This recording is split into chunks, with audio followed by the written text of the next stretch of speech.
Hey everybody, Alex Kazora, SteelersDepot.com, back with some more Pittsburgh Steelers preview and prediction for this Week 8 game between the Pittsburgh Steelers, who are 5-2, against the 2-5 New York Giants here on Monday night. Let's talk about it. If you guys could like this video, subscribe to the channel, and check out the site, SteelersDepot.com. Would really appreciate that. And just a quick programming note, no Monday live stream that we're scheduled here today, but because of the game, we're going to probably just push that until next Monday. So getting into this one, the Giants 2-5, their offense really struggling, 30th ranked offense in football. Daniel Jones will start at quarterback, and it's been a tough season for him. He got replaced by Drew Lock late last week. I think they put a lot on that guy's plate. He's certainly not the quarterback they envisioned when they drafted him and when they extended him, which is still, to me, a pretty bizarre decision that everyone saw at the time was the wrong move. But they pass at a really high rate, and it's not just because they're 2-5. That plays a role. But you look at their first down pass rate, their first half pass rate when game circumstances, less of an issue. It is one of the highest rates in football. So they really put a lot on his plate. Behind an offensive line that's had injuries, not done a good job protecting him. They don't have a ton of weapons. The run game has not really been substantial for them. They got back Devin Singletary. They got a rookie in Tyrone Tracy that's shown some flashes, but they've just not really run the ball often, and their success rate has been fairly middling. So I think just Pittsburgh, maybe if the Giants try to get the ball on the perimeter, can lead to some success. But I think Pittsburgh with that strong D-line against the Giants offensive line, which has more issues at tackle than they do interior, but Pittsburgh's D-line should really control the line of scrimmage in this one. And when Pittsburgh can make teams one-dimensional, they're generally going to win most of those games unless they're facing a really high-level type of quarterback, in which case then they can certainly have some problems, as do all teams. So not a lot on paper scares you about the Giants. Obviously, that's why they're 2-5. They've scored 10 points the last 2 weeks. But a couple things to note. A, there is some speed at receiver, and they have a top wideout in Malik Neighbors. And so, will Porter be shadowing him for most of the game? I would imagine so. Maybe not all situations, but many of them, similar to CeeDee Lamb against the Cowboys a couple weeks ago. And so Neighbors is a guy that's back. He's healthy, missed some time with a concussion, but still putting up some really big numbers. And he's a guy that certainly can make some plays at all levels of the field. They got a smaller, he's a receiver, but kind of a hybrid guy in Wan'Dale Robinson, who's actually leading the team in targets and receptions, is coming into this week tied for the NFL lead in third down targets with 29, which is pretty crazy. It's a lot of short stuff, check down stuff, but he's a guy with some yak ability, escape ability. We saw Pittsburgh struggle to tackle in space last week. Robinson is not built like a Breece Hall, where he's not that power runner that's, big and physical, but still need to have better open field tackling in this game, especially compared to the first half that Pittsburgh showed and put out there on tape against the Jets. I would say schematically for the Giants, there's some horizontal spacing. There's a heavy dose of play action. They will try to keep extra guys in to protect because they've struggled to do so. And imagine with the tackle issues they have right now, no Andrew Thomas. We'll see if Illuminor at right tackle goes. They're hopeful, not positive on that. Officially questionable on the final Saturday report. They're going to use just some vertical, three-man concepts. And I think Pittsburgh, if they generally rush 4, drop 7, they're going to just be able to blanket everything. So, Pittsburgh obviously matches up well. Number 2 scoring defense, number 30 scoring offense. I will say, though, really interesting numbers on Daniel Jones. We think, home field advantage, teams struggle on the road. That is generally true. With Jones, though, it is the complete opposite. He is a significantly better quarterback on the road than he is at home. He's 2-1 on the road this year. He's 0-4 at home.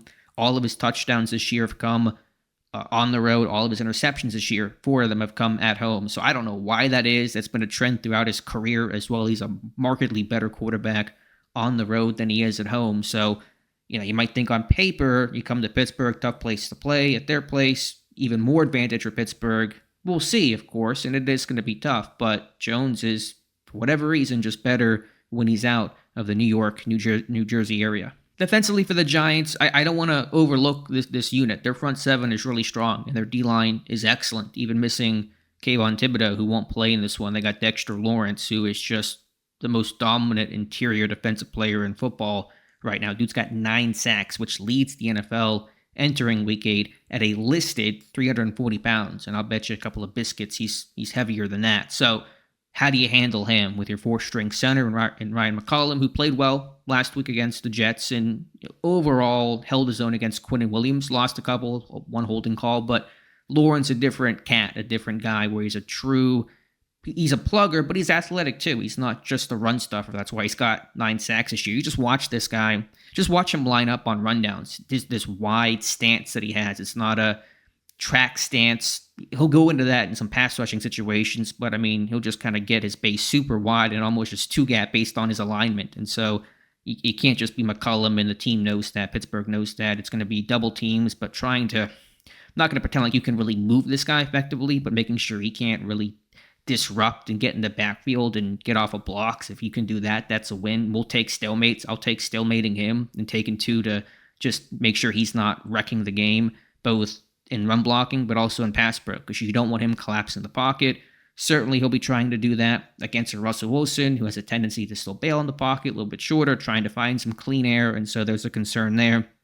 And then also, when you double Lawrence, you got one-on-one matchups on a guy like Brian Burns, who's still a really good pass rusher, had some injuries. He will play in this one, officially cleared. So he's a guy that doesn't have super gaudy numbers this year, but you talk about if he gets on Broderick Jones, how many times will they match him up there, given that Jones has struggled this year?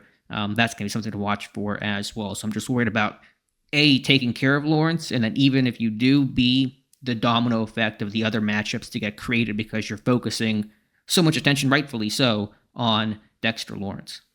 This defense has played pretty well this year. They're above average in points allowed, and they've been in some tough matchups, knowing their offense has not given them a lot of, to use the baseball term, run support this year. The secondary, though, is pretty beat up. They got Adoree Jackson's going to be out. One of their other corners, Cordell Flott, appears to be unlikely to go in this one. He's doubtful. I think another DB that might not go in this one, too. So it's a little Jets-like, where they just are kind of hemorrhaging some of their DBs coming into this game. And so can Pittsburgh continue to use stacks and bunches the way they used them against the Jets and to their advantage. Now we'll see how much man coverage the Giants play. They play a fair amount of man coverage, a lot of cover one lurk on third downs, and they'll try to dial up the occasional blitz. One thing the Giants have, and I just kind of reference a D-line point, they lead the NFL in sacks. They got 31 sacks this year, and Lawrence leads the team, leads the league, and Burns, but they bring it from different people. Their DBs are very active against the run. They got a rookie in Andrew Phillips, who Pittsburgh showed interest in coming out of Kentucky. So they really support the run well. They bring different people from all levels of the field. I think like 9-10 guys have a sack this year for the Giants. And so it's a funky kind of made defense. They're first in sacks. They only have 1 interception this year. Their pressure is not consistent, but they do a good job of getting home. So I still think Pittsburgh obviously has an advantage here, but there are some concerns handling them up front. And just making sure this does not become a sack fest that backs you up, put yourself in bad situations. It really comes down to, can Pittsburgh win on first down? Can they have some run success? Can they take care of Lawrence well enough to keep them on schedule? That's going to be critical. All right, prediction time, which for me is never incorrect. I'm just aces on predictions. No, I picked the Jets last week, and, they did not win. The Jets did not win that game, as you guys know. So I know Pittsburgh has won by big margins the last 2 weeks. I think they kind of play a more Steelers-like kind of game in the close, hard attack. Don't know who's exactly going to win with 5 minutes left. I just don't know if they're going to be able to have these comfortable wins 3 games in a row. Hope they do. On paper, in a lot of ways, they should. But again, Daniel Jones on the road is a different kind of quarterback, a much better kind of quarterback. So I got Pittsburgh winning this one 20-17. Close game, a little bit of regression going into the bye week, but get a win however you can get it. You're 6-2 into the bye. Get healthy, get Frazier back, get Herbig back, get Patterson back, etc. Hopefully come out clean. Never know what injuries you'll have in game, obviously. But if you can, knock on wood, be 6-2, pretty healthy on the other side of a tough gauntlet with the AFC North and the Eagles and the Chiefs and Washington Week 10, which will be a tougher game. I imagine Jane Daniels will be back in that one if he's not already going to play in week number 8, but you're going to be sitting in a pretty good spot going to the bye. So let me know your thoughts in the comments below. Drop your score prediction below. I imagine most people will be picking Pittsburgh like I did, but probably by a larger margin than I did. I'd be curious to see, are you close game like me, 3-point victory, or hopefully seeing double-digit, point margin as we saw against the Raiders and the Jets. So be sure to like this video, Subscribe to the channel and, of course, check out the site SteelersDepot.com. Thank you again, and we'll talk to you soon.